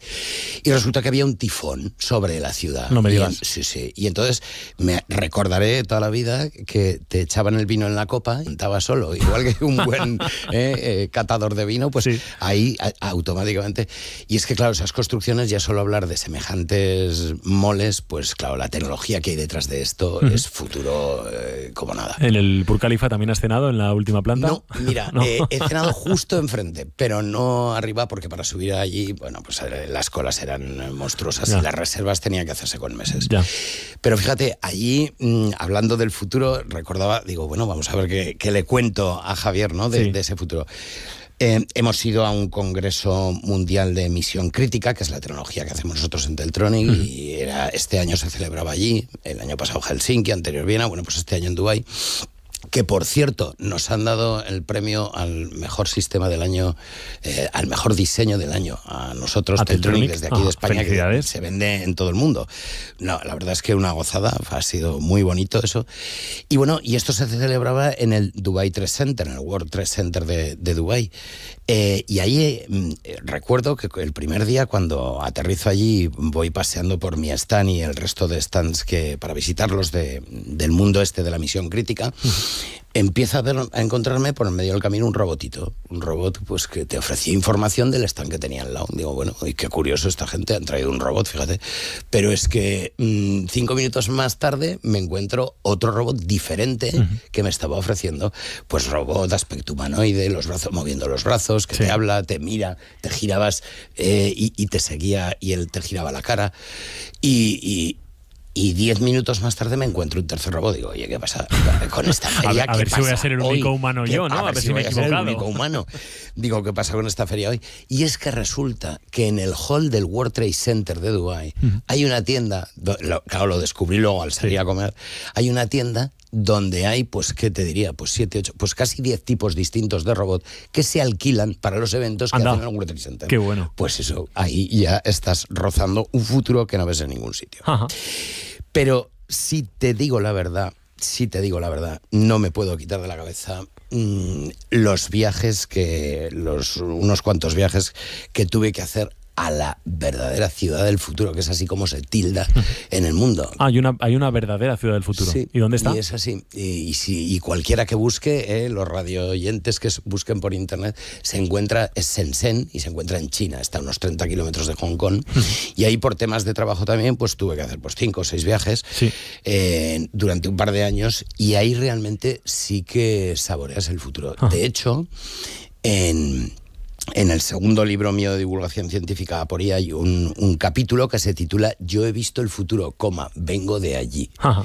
Y es porque realmente, ostras, se te ponen los pelos de punta. Ajá. Vives realmente ese futuro. Claro, esto es una ciudad que, para que nos hagamos una idea, en los años 80... yo recuerdo que íbamos al cole, aquí, a GB, en los años 80, había dinosaurios, hablo de hace 40 años. y resulta que te decían... Oye, majete, ¿y cuántos habitantes tiene Zaragoza? Y tú decías, pues unos 700.000, 600 y pico mil. Siempre hemos estado por 700.000. Y yo hace 3 años nomás, preguntándole un día la lección a mi hijo, al pequeño, pues le aparecía sociales, era de sociales. Oye, ¿cuántos habitantes tiene Zaragoza? Pues unos 700.000. Bueno, si es que de hecho creo que el año pasado saltamos al 700.001. Y fíjate, o sea, en 40 años flat, plano. Sin embargo, Shenzhen en los años 80 tenía 30.000 personas y hoy son 22 millones de habitantes, de humanos. Esto, claro, es una evolución, es la ciudad que más ha evolucionado demográficamente en todo el planeta, y esto está construido y hecho a conciencia por el gobierno chino, pues dinamizado con herramientas financieras, fiscales, quiero decir, para favorecer que aquello crezca y evolucione, ¿no? Y la verdad es que allí palpas realmente el futuro, ¿no? ¿Cómo lo notas, por ejemplo? ¿O en qué se nota? Sí, mira, 2 anécdotas rápidas. Una, voy a cuando estás de reuniones, son reuniones maratonianas, 16 horas, cortas un momento al mediodía y a lo mejor me echo un plátano porque necesito energía, ¿sabes? Pues a las 12, a las 11 o a las 2, aunque hayas comido, yo me tengo que comer mi plátano. Entonces me voy al supermercado o a una tienda que hay por ahí cerca, bajo del edificio en el que estás trabajando, cruzas la acera, te vas, y delante de mí pasa una señora, asiática, claro, china, pasa por un arco que es como el arco de un aeropuerto, de estos que te chequean, que era la entrada del supermercado, se coge el zumo y se va directamente, sin pasar por la casilla de salida. Y entonces digo, sin pagar. Ostras, bueno, sin pagar. Había pagado con reconocimiento perimetral, con la identificación a través de ese aro de cada uno de los productos etiquetados en el supermercado. Claro, y yo tuve que hacer mi cola en la caja como todo humano, ¿no? Bueno, como todo humano externo a todo ese mundillo. Bueno, pues es una de las cosas que impresiona ya. Imaginaros, o sea, y todos los oyentes que se imaginen esas monumentales colas que nos tenemos que comer nosotros los mortales de aquí, de Europa, en cada uno de estos supermercados cuando vamos a comprar, que fueses directamente, pasas el carro y te largases. Eso es Eso pasa ya, ¿no? En un lugar del mundo. Eso pasa, por ejemplo, en Shenzhen. Otra anécdota que esta es muy curiosa y esta la cuento en este libro que te cuento de Aporía, en ese capítulo de Yo he visto el futuro, vengo de allí, es el origen del capítulo, es que después de una de las jornadas laborales me voy a Huaxin Bay, es un barrio lleno de rascacielos, que en los rascacielos rascacielos hay tecnología que se vende a granel, muy fuerte, te la venden a peso. Todo plaquitas de circuito impreso, de arduinos, de cositas que los tecnólogos, pues, oye, nos pirran, somos frikis, y entonces vas ahí y lo compras a peso. Bueno, pues se nos hizo las 9, tampoco muy tarde, lo que pasa que esto es como un poco los horarios tipo UK, ¿no? Tipo ingleses. Y entonces, ostras, oye, rápido que nos van a cerrar para cenar. Y entonces nos encontramos en ese barrio un McDonald's. Vamos, hay 6 ingenieros, yo con cinco compañeros y nos ponemos delante del iPhone gigante ese que hay en los McDonald's para tocar con los dedos y pedir 25 minutos de hacer el pedido. Y resulta que, bueno, yo me toco, llevo la visa, llevo dinero, llevo cash, tal.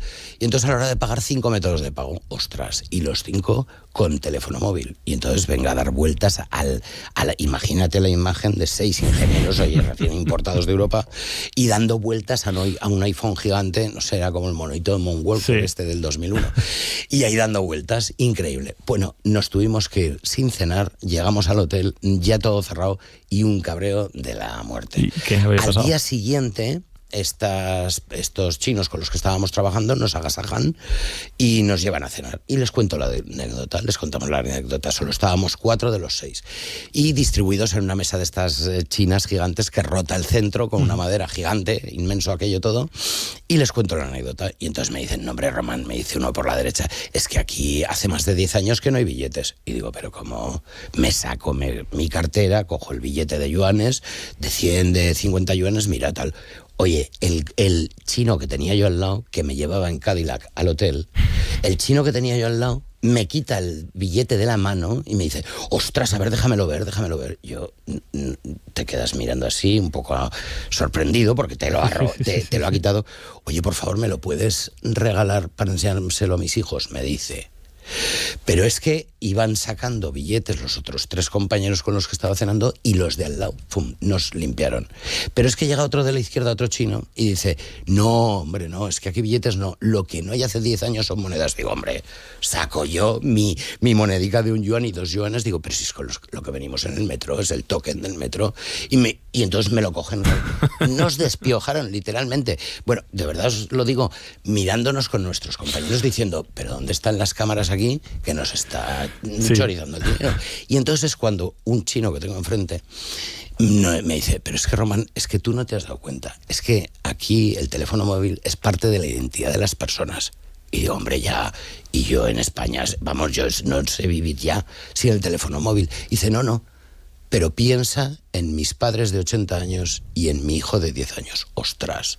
Y ahí es donde está el cambio, se me ponen los pelos de punta, porque digo, ostras, cuando mi hijo tenía 10 años y le daba el billete de 10 euros para ir al McDonald's, al cumpleaños o con los amiguetes, ellos ya llevan su teléfono móvil, lo llevan impregnado en la médula. Pero es que mi padre con 80 años, 84 que va a hacer este año, claro, el teléfono bien, pero es Belcebú. O sea, entonces estamos realmente a 10 años desfasados de ese futuro. Te iba a preguntar si llegaremos a esto. Ya doy por hecho que sí que llegaremos a esto, con lo cual la pregunta es ¿cuándo llegaremos nosotros a esto? Pues yo ahí lo proyecto, de 10 a 15 años, o sea, tiene que haber generación y media cuando nosotros estemos en esa fase ya de madura, pues con 70 años ya funcionando por el mundo, y que el móvil sea parte intrínseca de nosotros.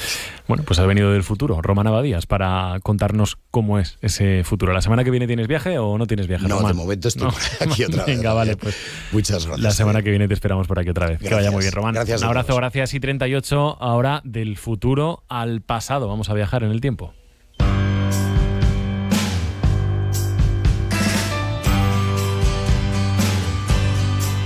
Porque sabemos agradecer a pesar de lo vivido, porque de todo comienza hace ya mucho tiempo,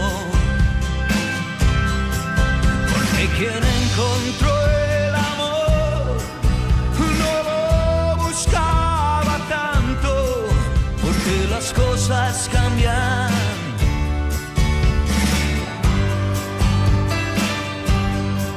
Porque sabemos hacer.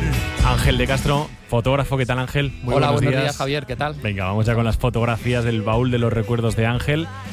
¿Qué has elegido hoy, Ángel? Cuéntanos. Pues hoy es una foto hecha en el final de los años 80, no recuerdo la fecha, la verdad es que no lo recuerdo. ¿Esta no la recuerdas? No, la fecha no, pero es final de los 80 y está hecha en la Casa Solans, en la avenida Cataluña. Casa Solans. Y delante está posando un grupo de, bueno, ahora sí... Cuenta, cuenta. ¿Contamos ya? Sí, yo creo que se puede contar, ¿no? Se puede contar, ¿sí, no? ¿No se puede contar? ¿Sabemos ya qué grupo es o esperamos...?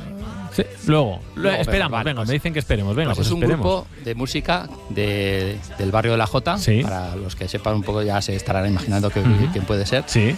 Y bueno, luego ya diremos qué grupo es. Bueno. Y es eso, el grupo de música posando delante de la Casa Solans, claro. Una casa emblemática. Sí, claro. Casa Solans, símbolo, ¿no? Sí. De varios barrios, podríamos decir. Exactamente. De la ciudad Estaba, de Zaragoza. entre el barrio, entre el Arrabal, que es mi barrio, entre Barrio Jesús y Barrio La Jota. Era y ahora está arreglada, que está para, no sé exactamente para qué es, algo del, no sé exactamente la binaria que tiene ahora, pero vamos, está muy arreglada, muy bien. Y en tiempos, los años 80, 90, estaba totalmente abandonada la casa y los alrededores. Estaba lleno de árboles, de arbustos, la casa estaba totalmente abandonada y abierta. O sea, ahí entrábamos todos a hacer fotos, para nosotros era un paraíso, era un auténtico paraíso entrar allí a hacer lo que querías. Era como, había mucha gente, todo el mundo se respetaba y había, pues eso, podías ir a hacer fotos, a hacer vídeos. Había gente que vivía allí, más o menos, pero tampoco molestaba, o sea, no se sentían molestos ni nada. Entonces era, pues eso, un espacio, como se diría ahora, un espacio ¿cómo se dice? Multiusos, no sé. Sí, exactamente, sí.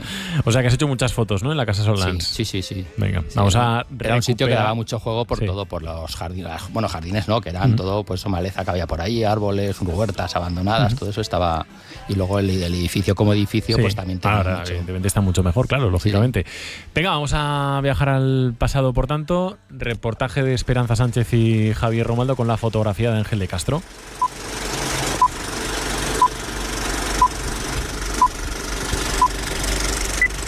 I have something I want to tell you. Yes, Michael? No, I mean I'm different. What are you talking about? Are you all right?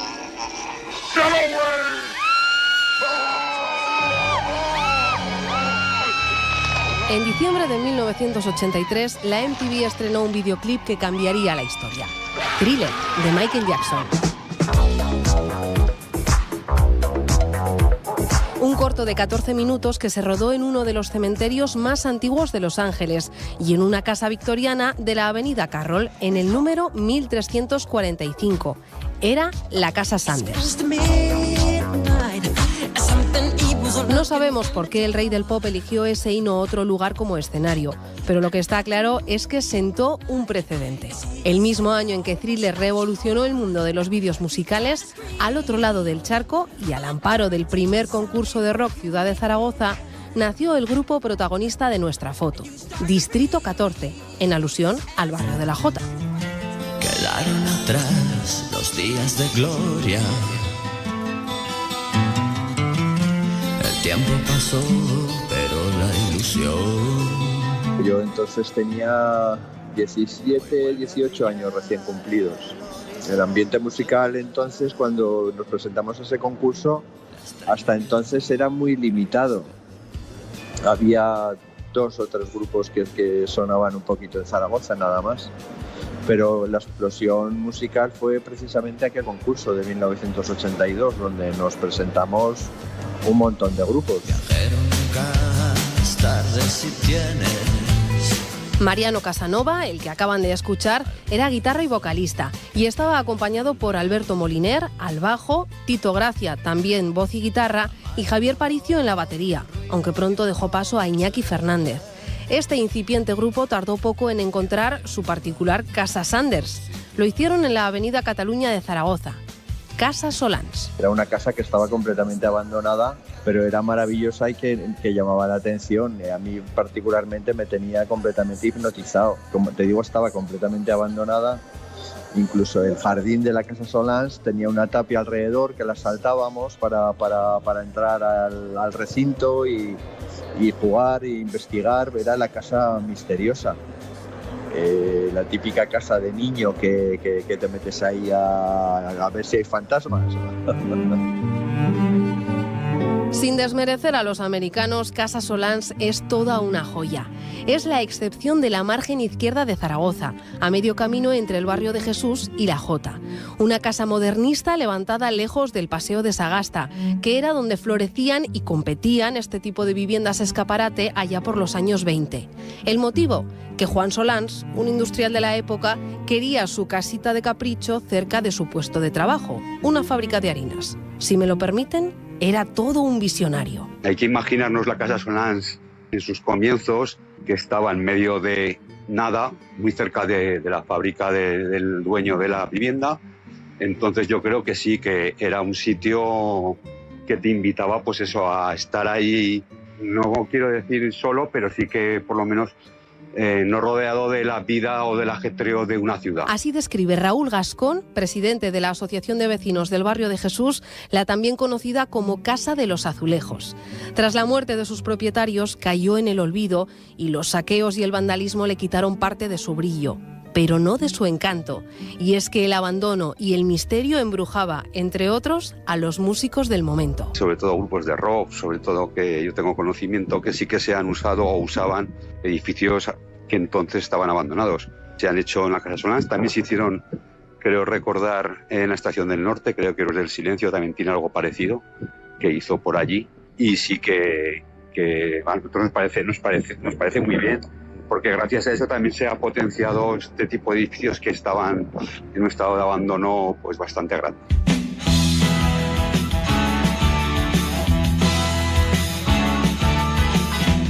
Casa Solans fue el escenario de uno de los primeros videoclips de Distrito 14, antes incluso de que el grupo tuviera este nombre. Repitieron más tarde para las fotos promocionales de su primer disco, El cielo lo sabe. Hicimos un disco ya que fue editado por la compañía discográfica EMI. Ahí hicimos un reportaje de fotografías con el fotógrafo Ángel de Castro. Nos hizo un reportaje y la fotografía, una de las fotografías fue la que se empleó como promoción por parte de la compañía EMI para mover aquel disco que hicimos. Y luego nuestro siguiente disco, La calle del sol, la portada es la Casa Solans. Más allá del motivo estético, había otro reivindicativo para repetir. Casa Solans estuvo a punto de ser derribada en los años 90 para construir modernos bloques de pisos en su lugar. Como buenos románticos, pues nos queríamos hacer algo para que aquella casa no se derribara, porque ya la piqueta estaba ahí al lado. De hecho, cuando estuvimos haciendo el reportaje con Ángel de Castro en el 93, y estuve preguntando a los que había por ahí al lado trabajando y me dijeron que ya tenían la orden para derribar la casa, que estaban esperando la orden, mejor dicho. Los vecinos se movilizaron sin descanso y Distrito 14 contribuyó con su música. Al final consiguieron dar marcha atrás y mantener esta parte del patrimonio zaragozano en su sitio.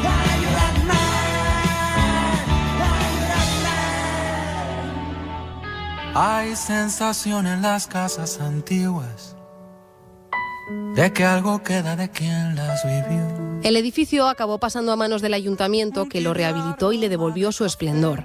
Desde 2006 hasta 2015 albergó la oficina de la década del agua de la ONU bajo el paraguas de la Expo. Así, Casa Solans volvió a la vida. Pues para nosotros es un símbolo del barrio, sobre todo el nuevo barrio Jesús, y de hecho así la Asociación de Comerciantes lo tiene como parte de su logo, pues es muy importante para el barrio, y que tengamos ese patrimonio y sobre todo que se explote y que sea conocedor toda la ciudad de lo que todavía queda de ese patrimonio de principios del siglo XX que en el resto de la ciudad se ha ido perdiendo. Durante un tiempo incluso hubo visitas guiadas que tuvieron que parar durante la pandemia. Ahora los vecinos piden que vuelvan. Sí, la verdad que es una de las demandas que tenemos actualmente, el que se recuperen esas visitas guiadas, porque los vecinos de Zaragoza, y no solo de nuestro barrio, sino de toda la ciudad, merecen poder visitarla por el patrimonio que hay en su interior. Yo pienso que debería dársele alguna utilización abierta al público, ¿no? Como un lugar para la cultura, ¿no? Y los niños también podrían entrar ahí no a alucinar como alucinábamos nosotros cuando estaba abandonada, pero sí que todo el mundo la pueda visitar porque es una maravilla. Queda claro que Casa Solans es patrimonio del barrio de Jesús y de la Jota, no solo por lo que se ve, sino también por todo lo que esconde e inspira. Hay sensación en las casas antiguas de que algo queda de quien las vivió. Así que, Ángel, un sitio para estar solo, ¿eh? Nos contaban los de Distrito 14. La ha descrito muy bien Mariano, que era un sitio mágico, era un sitio que entrabas allí y parecía que iban a salir los fantasmas. ¿Tú viste alguno o no? ¿A fantasmas? No, pero... Me refiero a fantasma ya me entiendes, ¿eh? Pero vamos, sí, era un sitio que ha ganado, que ahora es más Lasa, que tiene razón Mariano, tenía que ser un sitio más abierto a la gente. O sea, está muy bien porque está arreglado y está muy bien. Sí. Hay visitas, ahí se puede visitar, pero tenía que estar más abierto a la cultura, al barrio, a la gente que pueda entrar allí, sí. Al final, Ángel, a mí me llamaba la atención cuando hablaba tanto con Mariano como con el presidente de la Asociación de Vecinos, y yo creo que a ti te pasaba un poco lo mismo, ¿no? Que sin ser a lo mejor aquel momento el mejor de Casasolans estéticamente y estando cuando más cuidado, tú lo decías, ¿no? Que tenía un encanto especial que por dónde pasa, especialmente para un fotógrafo, ¿no? En lo visual, en lo que te ofrece a ti, o que te ofrecía Casasolans entonces. Pues en esos, te ofrecía para hacer fotos todo, porque tenías parte de huertas abandonadas, había árboles, había una especie de, la comentó Mariano también, un jardín a la entrada, y luego pues dentro eran pues la misma fachada, además creo que la llaman la casa de las baldosas, ¿no? De los azulejos. Los azulejos. Tenía pues las paredes de azulejos, tenía pues todo escaleras, unas escalinatas de entrada que también eran muy bonitas para habitaciones abandonadas, que para hacer fotos siempre nos han gustado, y la luz era muy bonita, pues según qué partes de la casa pues había una luz muy bonita, a qué hora del día estaba muy bien. Para nosotros estaba muy bien. Para vídeo también hacía muchos, un videoclip creo que hicieron Distrito 14 al principio también, que lo han comentado. Cuando no se llamaban Distrito 14 todavía, eran Pécora Harris. Sí. Eso nos contaba. Era el primer grupo de Mariano. Y encima hoy te has traído a unos amigos, a la sección. Ángel, hemos hablado de unos amigos tuyos, ¿no? ¿Tienes buena relación con Distrito 14? Sí, mucho. Con Mariano sí, somos casi vecinos, porque nos vemos mucho por el barrio, y sí, tenemos muy buena relación. Bueno. Ángel, ¿la semana que viene otra foto? La semana que viene sí, pero no sé cuál, ya tenemos que pensarlo. Elegir, Estamos trabajando. Pero no sé cuál, no. A ver, tenemos varias por ahí. A ver cuál buscamos. Buena semana, Ángel. Muchas gracias. Muchísimas gracias. 52, prácticamente las 9, el contrainformativo, que está Saldaña por aquí ya. Buenas noticias y algo que celebrar. Buenas noticias que me alegren la vida. Un colocón de energía positiva. Buenas noticias y algo de felicidad. Algún azulejo de los desperfectos de Casasolans igual fue cosa tuya, Saldaña. No me extrañaría ni un pelo. No. Yo hacía otro tipo de actividades y algún fantasma sí que vi. Sí, ¿verdad? Sí, pero otro tipo de fantasma, no. Es que a mí me pasa. Fantasmas con corporeidad más evidente. Habéis hablado de muchas cosas. Pero hoy, tú tienes que señalar de lo que no hemos hablado. Hoy el tema está claro, reparto de premios y tal, pero no habéis hablado de este asunto que me trae loco y me parece de lo más bueno que os he contado.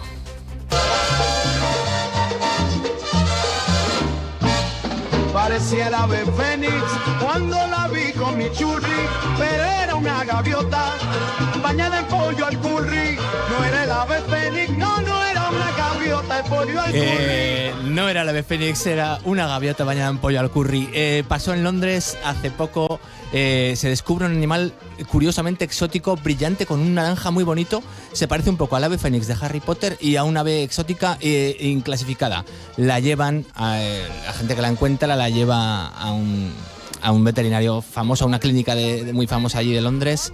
La analizan y dicen: ¿dónde se ha metido este bicho? Es una gaviota que se ha puesto hasta arriba de curry o de cúrcuma. Y sí, la foto es preciosa. Animo a todos a que la vean. A ver, espera. Porque es muy bonito y encima le están abriendo las alas en el veterinario.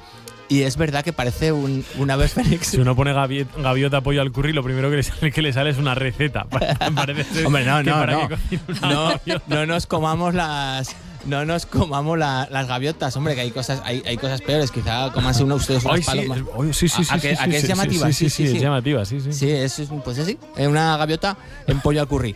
Pollo al chilindrón, aquí igual. Se ven, yo miro mucho al cielo, soy de mirar al cielo. Ya hace tiempo que veo en Zaragoza. A veces veo cosas. Pero la cigüeña lleva muchos años ya en Zaragoza, pero ahora también veo a veces la gaviota. Sí, hombre, claro. Sí, hace tiempo ya. Y también se ha visto alguna por el Grado, en Teruel y en Alcañiz. O sea que cuidado que se meten tierra adentro y... Esto es información valiosa, Sí, no, pero es verdad que la gaviota poco a poco se va alejando del mar y se va metiendo para adentro porque aquí tampoco nos lo pasamos mal, ¿no? Pero ¿cómo acabaría ese animal lleno de curry o de cúrcuma? Claro, eso nunca lo podremos saber. No sé. No hay información de fuentes cercanas al contrainformativo. ¿Tienes teorías? Que eso es lo que a mí más me interesa. No está en condiciones de asegurar nada, pero tampoco de desmentir. De desmentir que se metió en un caldero en un pakistaní. Sí, porque yo creo que estaría ahí picoteando y de repente, ¡pum! Hizo un mal gesto y cayó entera. y cayó, y vale. porque no creo que haya nadie tan malo o con tanto tiempo para untar una gaviota en curry. O con tanta puntería. Sí, es complicado. O como para que se deje el animal. Es complicado. Era una gaviota bañada en pollo al curry.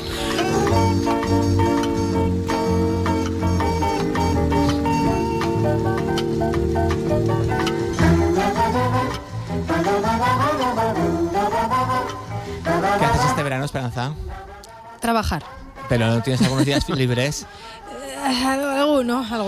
Las monjas. A ver. Esta pregunta y luego las monjas. Sí, de yo Santa no Cruz sé, de Sahagún. No sé, Saldaña, si te estás metiendo tú en un caldero de pollo al curry. No. Prácticas de monja este verano en Sahagún. Unos días allí de prácticas. Sí. ¿Te apetece? ¿Cómo lo ves? Hombre, a ver, fresquicos estaríamos, ¿no? Ahí en el monasterio. No compromete a nada. Estás unos días con la L de prácticas. Te puedes bañar en la piscina. Sí, ya están ofrecidas, ¿eh? Pero con el hábito también, ¿no? Sí, el hábito no hace al monje ni a la monja, por lo visto. Pero ahí tienen piscina, dice que hace que se puede pasar bien, ¿no? Vale, un buen plan. Sí. He mirado que han dicho las clarisas de aquí, han hablado, ¿sabéis? Respecto al cisma de las otras, han dicho que tiene que ser maduro, que tiene que ser un error, que no pasa nada, que aquí siguen firmes. Pero escucha, aquí cuál es la noticia, que de verdad están ofreciendo prácticas. Están ofreciendo prácticas, no. Sí, prácticas de monja. Prácticas de monja, en Sahagún. En Sahagún, sí, se puede, sí. Se ha quedado muy callada, ¿eh? Sí, no, es que está con el móvil en la mano. No sé la paz buscando. Interior, Buscando, el reposo, formulario. encontrarte a ti misma, tal, porque a nosotros no nos dejan Fresquico y sola. piscina, yo solo veo eso, la verdad. Bueno, Fresquico en el monasterio y piscina. Y la consciencia, ¿no? La búsqueda de ti misma. Que la piscina en mi pueblo está muy bien, pero una así un poco más selecta no me parece mal. Oye, yo sabéis que me he comido los huevos de las clarisas. Suena muy mal, pero esto es así. Durante toda mi vida. Sabéis que la gente cuando se casa hay una tradición que le lleva los huevos a las clarisas para que haga buen día el día de la boda. Sí, señor. Ah, mira. Y las clarisas eran pacientes de mi señor padre, que es traumatólogo. Y esos huevos de las clarisas acaban en mi casa. Entonces yo me los llevo. Mira qué cuerpo lozano tengo, gracias. O sea que los pobres oyentes. Y no eran malos huevos, eran malos huevos, eran de 2 yemas grandes y tal. Y toda la vida he tenido yo. Los oyentes al final acaban en mi casa. O sea, los oyentes te llevaban huevos a ti. Que si yo no os preocupéis, que yo me encargo. Vale. O sea, que quiero decir que no es que te comes los huevos de las clarisas. No, sí. Bueno, eran, como en segunda instancia. Qué bien ha sonado todo. Pero es verdad, ¿no? Es así. Venga, termina con otra más, sácanos de aquí, anda. Me he comido los huevos de las clarisas. ¿A qué me vaya con él? De vacaciones al Japón. No sé si voy ¿Cómo me ha mirado Vegas? Pero es así, Vegas. Llevo desde pequeño comiéndome esos huevos de 2 yemas y los mejores. Para terminar, lo voy a dejar lo más alto. En Japón está triunfando el onigiri de axila. ¿Y eso qué es? Sí, había un chiste sobre esto que voy a omitir ya porque hoy está muy... ya te has cubierto. Sí. Pues en Japón ya sabéis que hacen todo raro y cosas muy raras. Entonces el onigiri sabéis que viene de prensar el arroz. Pues han cogido unas señoritas que lo hacen con el sobaco y te cobran 10, 15 veces más. ¿Bien? Bien desagradable. Bueno, son chicas guapas, jóvenes. Sí, me da igual. Axila es axila. Se supone que están convenientemente aseadas, no sé. Hay que ponerse el contexto. Menos mal que hemos desayunado hace rato. Análisis y contexto sobaquil de sola. ¿Pero qué prefieres? ¿Esto o los huevos de las clarisas? Os he traído un menú de primero a gaviota al curry, de segundo huevos de clarisa y de postre origueira de axila. ¿Algo más? Menú del día del contrainformativo. Que vaya bien, Saldaña. Si es que os tengo a cuerpo de rey. 20 segundos para recordar que tenéis programa especial hoy de la Cadira. Óscar Vegas, exactamente, para seguir y vivir las diferentes condecoraciones que recibe hoy la princesa Leonor en Zaragoza. Vamos a hablar también del lenguaje claro, lo poco que nos enteramos a veces de las notificaciones de Hacienda. Y tienes un tema muy interesante también, Saldaña. Sí. Hay un movimiento que se ha puesto en marcha que precisamente reivindica y demanda el lenguaje claro, y nos introducimos en la pequeña historia de la mitología clásica que nos va a presentar Emilio del Río horas antes de estar en Huesca firmando ejemplares de ese libro. Venga, pues esto y más. Buena mañana, Óscar. Gracias. Buena mañana a los oyentes. Hasta mañana. Adiós. Buenos días, Aragón, con Javier de Sola.